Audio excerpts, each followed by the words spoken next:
கொஞ்சம் வருஷத்துக்கு முன்னாடி நாங்க ஆண்ட பரம்பரை, நாங்க வீர பரம்பரை, நாங்க இப்படிதான் இருப்போம், இப்படிதான் நடப்போம்னு சொல்லிட்டு தெரிஞ்ச பையன் வந்து என் ஜாதி பெருமையை பேசும்போது வந்து மீசை முறுக்கணும்னு தோணும், நெஞ்சு நிமித்தி நடக்கணும்னு தோணும். ஒரு அதை என் ஜாதி பெருமையை சொல்லும் போது வந்து ஒரு வீரம், அவன் கண்ணில் ஒரு திமிரு, ஒரு ஆங்காரம் எல்லாமே தெரியும். இன்னைக்கு அந்த பையன் பிறப்பால் அனைவரும் சமம் அப்படின்னு சொல்ற அளவுக்கு மாறி இருக்கான். அதை பாராட்டி ஒரு வீடியோ ஒன்று போட்டிருந்தேன். அதை அவன் நீயா நான் சோல சொல்லியிருந்தான். அந்த பையன் அனைவரும் சமம், பிறப்பால் எல்லாரும் சமம்.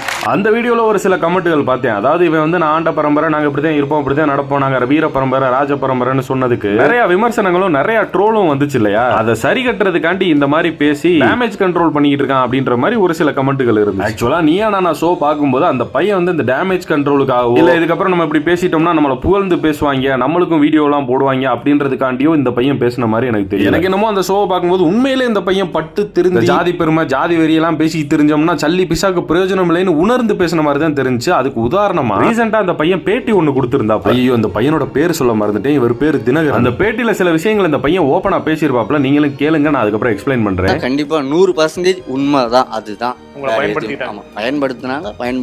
பயன்படுத்தி கொண்டே இருந்தார்கள், வேற ஒன்றும் செய்யல. இதுக்கப்புறமா அவங்க பின்னாடி ஜாதி ஜாதி ஜாதி ஜாதின்னு சொல்லிட்டு ஓடணும்னா நம்ம தான் கடைசியில் அசிங்கப்பட்டு நிற்கணும்னு தோணுச்சு. இந்த மேரேஜுக்குலாம் கட்சி வச்சு கட்சி துண்டு அப்படி தான் போனேன்.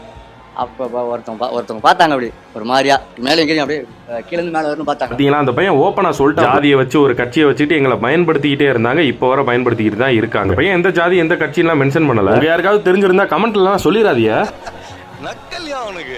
எங்களை ஜாதி பேரை சொல்லி அந்த ஓட்டுக்காக பயன்படுத்திக்கிட்டே இருக்காங்களே ஒழிய எங்களுக்கு அவங்க எதுவும் பண்ணல. அதுல இருந்து நான் வெளியில வந்துட்டேன்னு அந்த பையன் தெளிவா சொல்றான். இதுல இருந்தே தெளிவா தெரியுது அந்த பையன் டேமேஜ் கண்ட்ரோலுக்காண்டி எல்லாம் பேசல, உண்மையிலே பட்டு திருந்தி தான் பேசுறாப்ல. பிறப்பால் எல்லாரும் சமம், அதான்